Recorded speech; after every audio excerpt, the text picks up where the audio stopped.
Hey people, I have dozens of videos I've recorded since I've last seen you. Actually, you've seen me. Uh, I'm just kind of summarize it.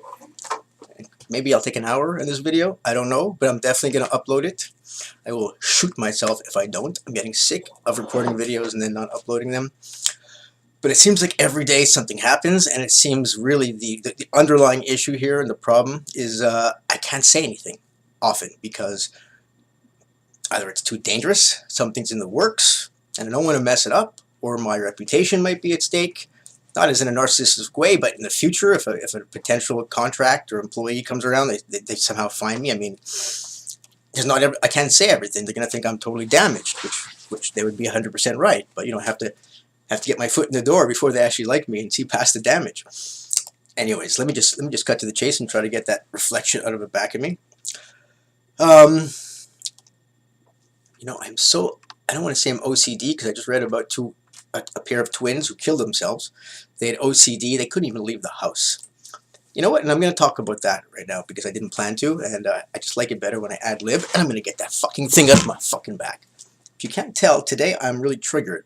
The reason why is because I self-immolated 2 days ago. And I know why I do it. I know why I can see it now. It's because it brings me back in touch with my pain. And it also brings me back to feeling where I'm like in a womb afterwards. So when I get high, you know, it's mostly to come down. Now it's for this time when my reality hits me straight. Because I find in my recovery, there's times when I begin repressing it all. It's happened a couple of times after I figured out the pedophilia and I figured out all the sickness. I found myself repressing it again, like putting it all under. And I've already studied defenses.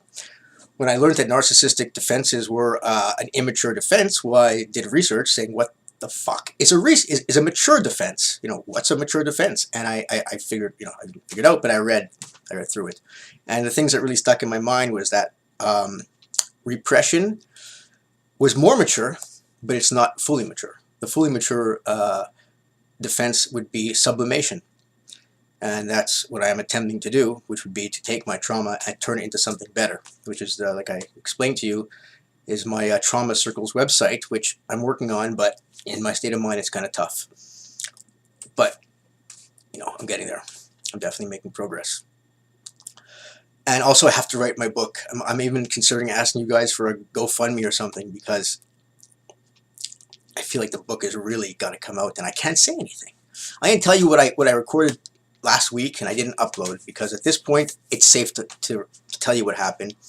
But I really wish I could have captured the moment for you. I did, but I didn't upload it, and now it's just, you know, it's expired, it's obsolete, and that's really what happens with my videos is that they become you know, the information becomes yesterday's news quite quickly. Let me just cut to the real quick chase before I explain the whole bloody thing. I called the police on my father. Worse, I mean better. I went to the police for my father, but it wasn't about the assaults on my brother and I. Although I've unrecovered some things which I'll get to. Remind me to talk about the twins, if I can just write that down. Okay, I'm going to say, see, I'm jumping all over the place. I have so much to say. I should have a pen on me and paper so I can write that down because I have a bad habit of just going from topic to topic to topic because I have so much to say. I have so much to say that I absolutely have nothing to say. My father and the twins. There was a black kid missing, 10-year-old boy, and at first I thought nothing of it. And he was right near. He was in a park near the water. It was the winter. There was ice. They said he probably fell in the river. I thought nothing of it. 5 days later, I'm reading it every day. I read the news, you know, compulsively. Unfortunately, I'm addicted to it, and it's like from YouTube to the news, YouTube to the news. After 5 days, they couldn't find any sign of him. And they dived into the water. It got warm enough. They went into the water and they found nothing. They found no sign of the kid. So at that point, my mind started playing tricks on me, or hey, maybe I'm right. I still don't know. At least now I can tell you what happened because I didn't want to put it out when my father was still being investigated and potentially was the suspect. Black kid's missing. They don't find anything in the river. I'm thinking, my dad likes Latinos, and his last boyfriend that he had a three-way with my mother that they told me in their narcissistic way by my father saying he went to Africa, and my mother said she went with him. And I told you people, I figured out that when my mother said that my father's going out of town, he was really going to live in his house downtown to be the gay predator that he was. So I think, all right, the boy fits his age group. The boy even looked like his boyfriend that died a year ago. So when they couldn't find him after a week, I said, Dad, let me see where his boyfriend lived. And wouldn't you know it, his boyfriend died, who was looking at, I think he was looking after my father, the psychopath, making sure he didn't do anything stupid. He lived 2 or 3 blocks away from where this boy went missing. That was it. I started to panic. I was like, sure, my father killed him. My father kidnapped him, cut him up, put him in a garbage bag, threw him in the garbage truck, just like he told me that he'd do to me. And that I am sure he has done to others, because who would say that? What kind of child rapist would say that, except one who has thought about it or has done it? So I made a whole package, all the information about my father, his past indiscretions, to put it lightly, and all the information tying him to the boy, potentially. In fact, he likes that colored boys, around 10 years old. I knew that he had molested one. I figured all these. He's a real psychopath, by the way, people. I have no more doubt about it. When I keep adding information in, I'm like, no. They knew he had a problem. He busted his front brain when he dived, and he was just, I don't know how old he was. He mollified his brain, and his family was completely narcissistic to begin with. So I think it was a combination.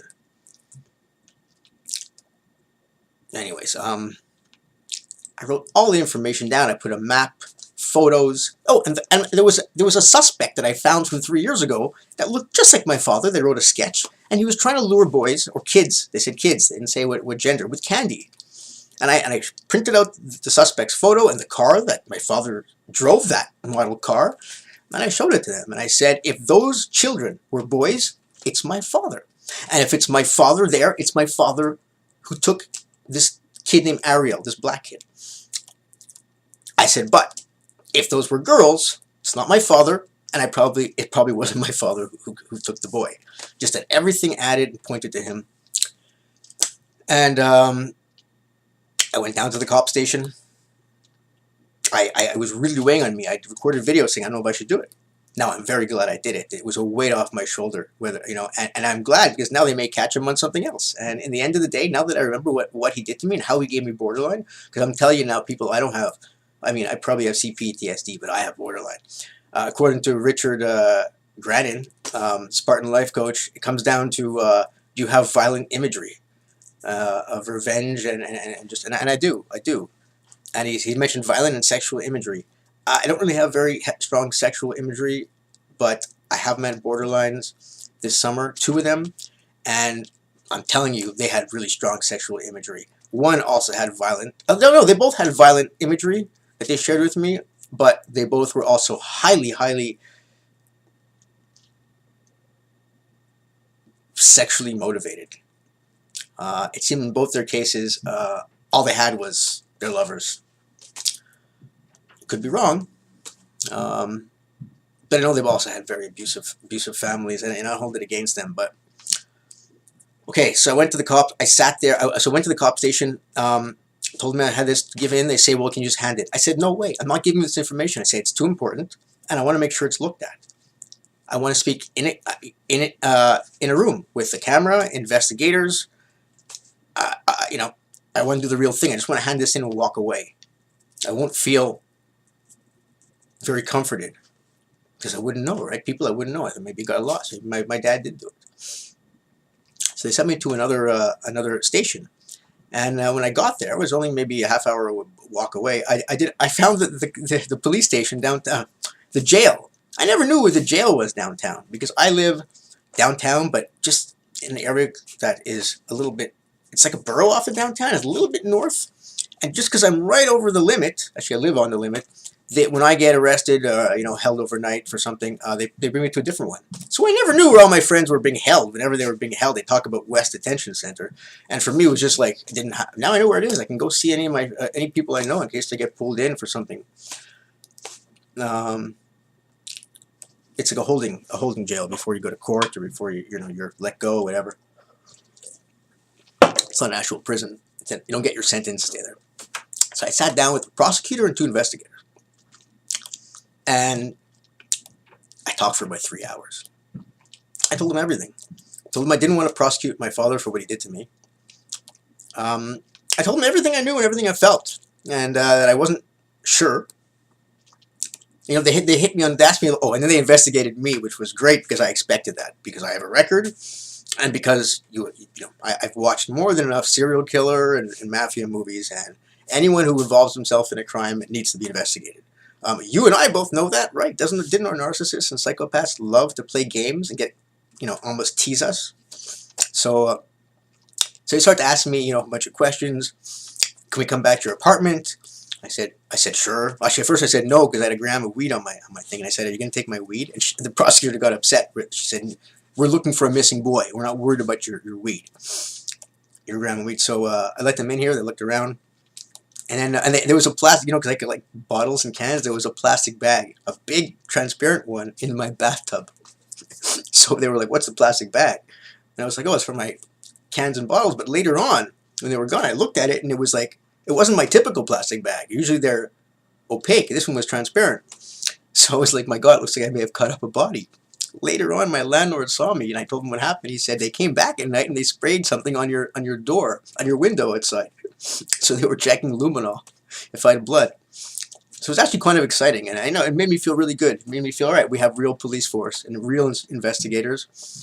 And even though they came to my house in the day, they did what they should have done, and that is imagine that I may have charmed them. I may be guilty as hell, but I may have been there in front of them, and I became a person to them. So maybe they didn't see it. So anyways, I didn't have any worries. Also, because I mentioned exactly where the body would be if it was my father. I mean, I must have really been... They were asking where my garbage was and everything.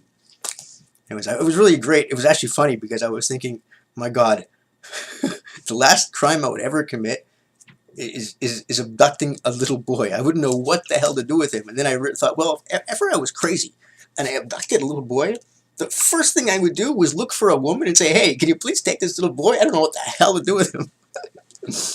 My father must be a sick man. I'm going to tell you what I remembered. I know I have borderline. I know exactly what it is. And I bet you every person who has borderline is the same bloody situation. It took me a long time to get here because, I don't remember this. I don't remember the incident, but I remember the reaction. And this is when I'm a toddler, before I'm able to speak. This is why it's so ingrained in our personalities, people. My mother was probably stripping, leaving me alone with my father. My father was probably narcissistically injured, angry psychopath. His wife is dancing naked in front of men, and he doesn't have the... I don't know, just whatever. He was a gay pedophile, and his wife's dancing. So what's he going to do? He's thinking about sex, to get back at her, to get back at the world. He's probably raping my brother and I. Because what I remembered, my earliest, this is way before even the memory of me, I don't know, it's not the earliest memory. My earliest memory is actually coming out of consciousness into reality. I remember that, but it's before that maybe, I don't know. My mother would be trying to hand me over to my father. "Here, take him." So she'd say, "Here, take him. Take the boys." And I would scream, and I would yell, and I would freak the fuck out. I would become hysterical, like I do today over things. And I would not let myself be taken. Eventually, my mom would take me. She'd say, "Okay, I'm going to take him." I would not allow myself to be left alone with that fucking monster. And that's why I'm a borderline and not a psychopath. Because I think a psychopath had no choice. My ex-girlfriend, the poor girl, I think I know what happened to her. Her father rescued her when she was about 8 years old. Rescued her from her abusive mother. Now, her mother was probably abusive. But why 8 years old? Why suddenly at fucking 8, bitch? Because she was probably fucking pretty by then, eh? So the father comes and takes her, and he's got her all alone. She can't scream and yell. She's going to get raped no matter what. She loses all her consciousness, her conscience. She loses everything at that point. Because as a borderline, we held on to it. I screamed and yelled. I remember I would hold on with my fingernails into my mother not to let me go. I mean, that was for me trying to hold on to my humanity, to my dignity. And you know what, people? I regret that my father didn't get arrested. At first, when I first did it, when I first recorded, I felt bad. I said, you know what? Maybe he's not so bad, blah blah blah. But maybe he recovered. Maybe he was too young and immature, and he was injured. But you know what? Nah, who does that kind of shit? He's a sicko, and I have, you know, I'm going to tell you something right now. I'm not gonna kill him, but I have thought how to do it. And the reason why I'm not going to do it is simple. It's too easy. Too easy. Wouldn't give me any satisfaction. If he was a young, healthy guy, still going out there, still abusing kids, or if I found out he was guilty of something recently, and maybe singing a different goddamn tune, because that guy deserved to be dead. You know, I'm sure he has positive qualities, but the negative far outweigh them. I'm going to make a video about him. I have a list of traits, of incidents and interactions which underline the fact that that fucker is a total psychopath.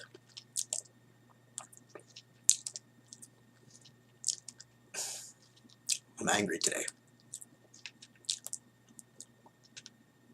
Okay, come back to the twins. These two women, they're 33, they're sisters. They develop obsessive compulsive disorder. And it's about bacteria and germs. Anyways, they committed suicide. You know, long story short. They went on they've been on television, they described their ordeal on a daily basis. I mean, they would go through 5 bottles of cleaning, what do you call it? You put on your hands, you know, that stuff, it's whatever, disinfectant.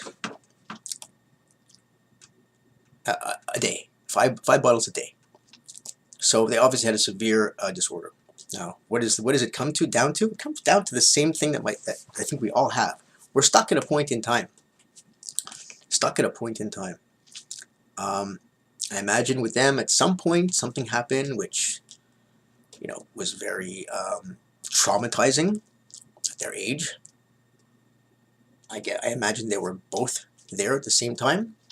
Who knows? For all you know, for what I'm assuming at this point, without knowing anything, you know, I'm gonna just like talk about jump the logic.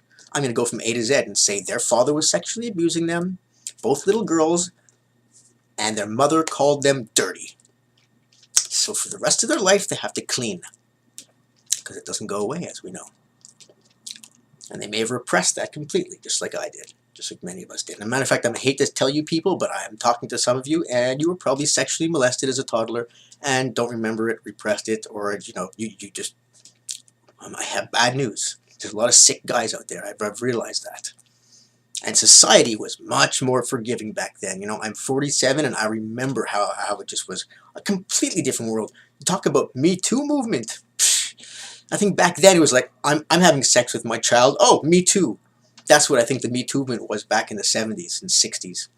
Right? It was liberation. So, you know, at the point they decided to drop morality, I guess, and in search of hedonism. I don't know. I mean, I'm just talking at this point.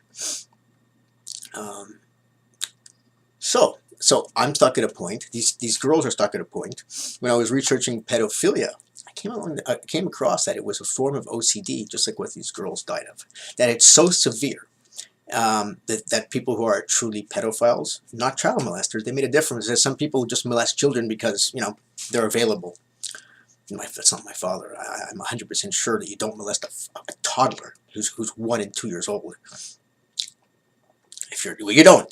That's not a child molester. A child molester molests someone who he can molest. He can. They're old enough to groom them and convince them that it's his love or whatever. Pedophile goes for a little nothing, right? Just an object, like Vaknin said. Sam Vaknin. He says a narcissistic, psychopathic, they're having sex with themselves. And their ideal is their own incestuous relationship. And wouldn't you know it, my father gets 2 boys. What could be closer to just having sex with yourself?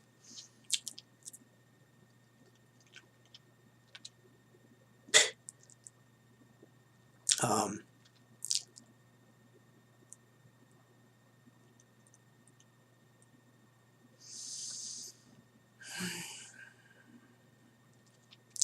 so what I wanted to say was that it seems like a lot like mental conditions.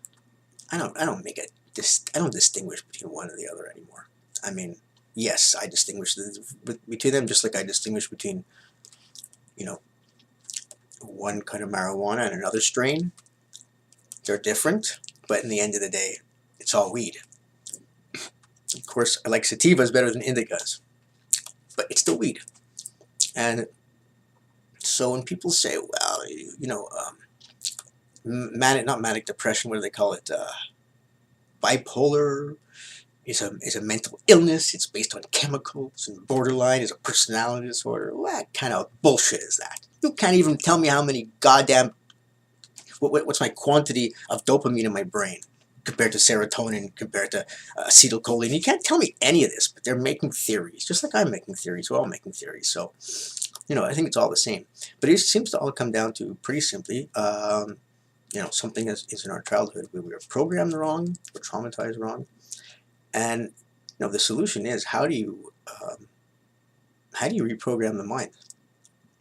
And I just, therapy and talking and recovering as we're all doing, it certainly works to a degree, but it's certainly no magic bullet.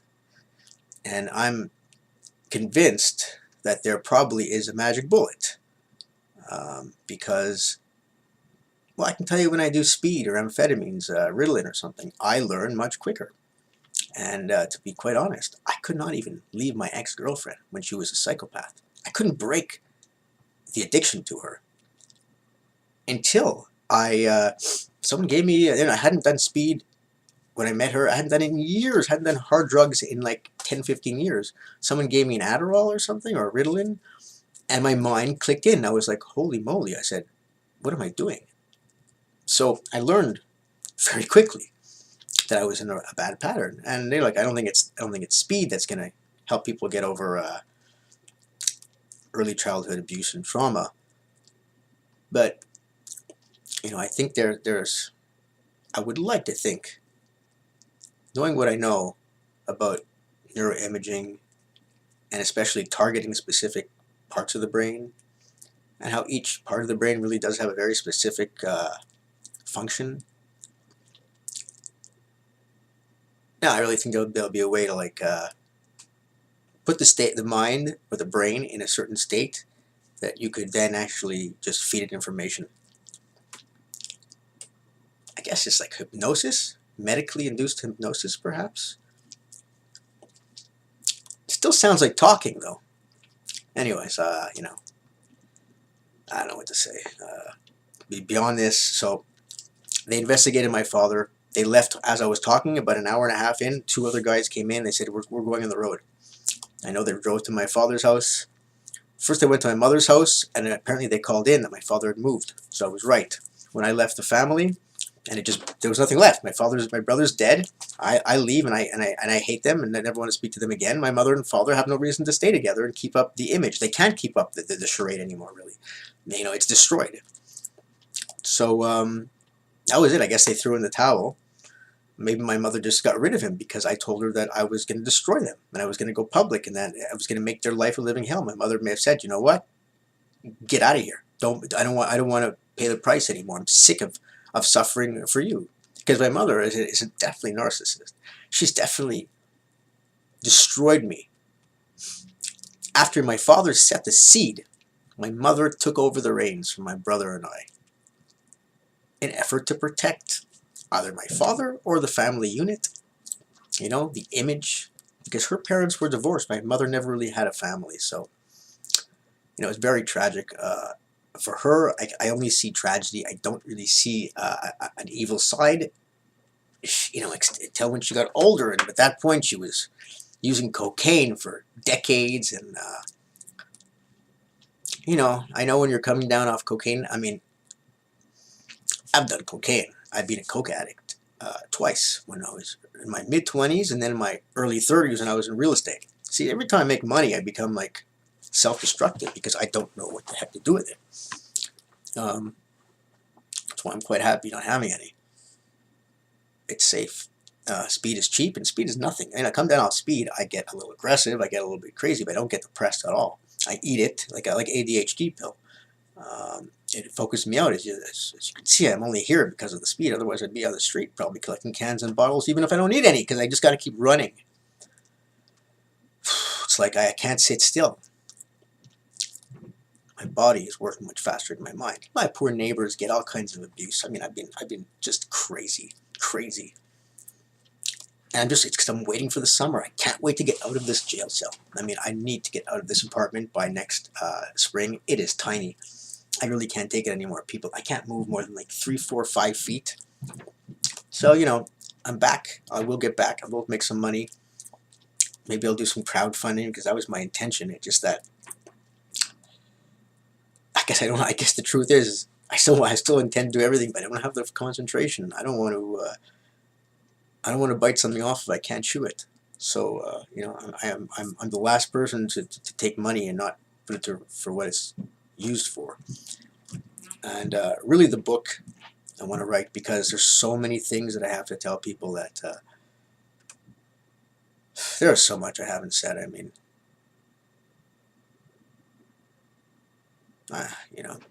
Anyway, to give you an example, my father's issue. I had made a video when I first discovered the boy was missing and started to suspect my father. Then I made a video and I made a package and decided I'm going down to the police. And then I made a video after the police. And then I realized, after each one, I realized I can't upload it, because if my parents are watching, if my father happens to be watching this channel, and I don't think he is, there's a chance somebody is in the family. It wouldn't be my father, it would be like one of my cousins who's younger and, maybe doesn't know how bad my father is, or maybe he knows exactly what my father is and sees the good side of him. I don't know. But I didn't want to let my father on, because then he would clean up evidence and they wouldn't catch him by surprise. And then it was all over. I didn't want to record it because I was saying, oh, well, I don't really want to ruin their investigation, so I have to wait a week. And that's what I did until now. So now I can tell you what happened. But it was much more dramatic as I was going along. And I'd love to capture all of that drama of my previous life before I met you all in a book. And I think I might just might put up a crowdfunding campaign, because you know what? It would just take $1,000 to get me off the streets, cans and bottles, for that would work for about 2 months. Get my book out, and maybe it would calm down my central nervous system. Because you know what the irony is, people? I did amphetamines 2 days ago, and I'm still like flying on them, to tell you the truth. I do a lot. I binge, so I do them so I don't have to do it again for another month, 3 weeks to a month. I get enough. But I'll tell you something. As hyped up as I look now, or maybe I don't, but as hyped up as I feel, this is nothing compared to when I don't do speed. After 2 or 3 weeks of sobriety, I am insane with energy. And it's disturbing because I can't seem to calm down. Now, I recently watched something from what are they called again? It's one of the therapeutic organizations on YouTube, and they said that really in my state I should not be doing what I'm doing. I shouldn't be. In other words, I'm reigniting my central nervous system every day by running out and collecting my cans and bottles in the streets. It's getting me so pumped up that in my state of post-traumatic stress disorder, I'm only making things worse. Now, I wouldn't say I'm making things worse, because I've come to terms with a lot, and I've got a lot of information. I had a lot of time to do a lot of thinking, but I can also feel that I can't really calm down. It takes heavy medication, speed, to calm me down. And this is calm. This I've been able to sit here for what now? I've been talking for 45 minutes. I don't know how long, but it's a small miracle in my life. Anyways, so I'm gonna get back to, you know what? It just, I guess my biggest thing I got to absorb now is the fact that, yeah, my father was definitely raping me as a toddler. Why else would I have been screaming like that? I remember now. And that's how the amygdala or the brain gets dysfunctional. When you're that young and you're screaming for your life. Because I remember, I was screaming for my life. And maybe I was. My father, I think he broke a boy's leg. All right? My father had a chicken farm. He was going to raise chickens to kill them. Of course, everything he did was raise animals to kill them. Anyways, they built the whole factory, and then it closed. And they told me it was something about union. They unionized. Today, I don't believe anything they said, because I remember my father saying something about someone's leg was broken. My father was a big guy, trying to molest one of the little farm boys in the neighborhood. Probably was having sex with him or running and chasing him, and broke his leg. Look, my father had a bail on him for $250,000. That's $250,000. $250,000, and it was in the 80s. So we'll say it's $1 million. You don't get that kind of bail unless you do something. I mean, you don't get that kind of amount unless you did something horrible. Anyways, I have there was two investigators and a prosecutor. I have one of their cards in case I need to contact the police, and I feel good about that. I really liked her too. Anyways, it's been rough, but more than anything, I blame the weather. I mean, it should be nice today. It's -5 degrees. I keep thinking I'm going to have my freedom, and the bloody weather keeps screwing us up. And you know, the weather is, you know, I'm just venting, but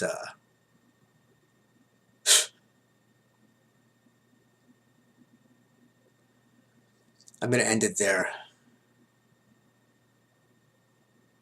I wish I had something positive to say.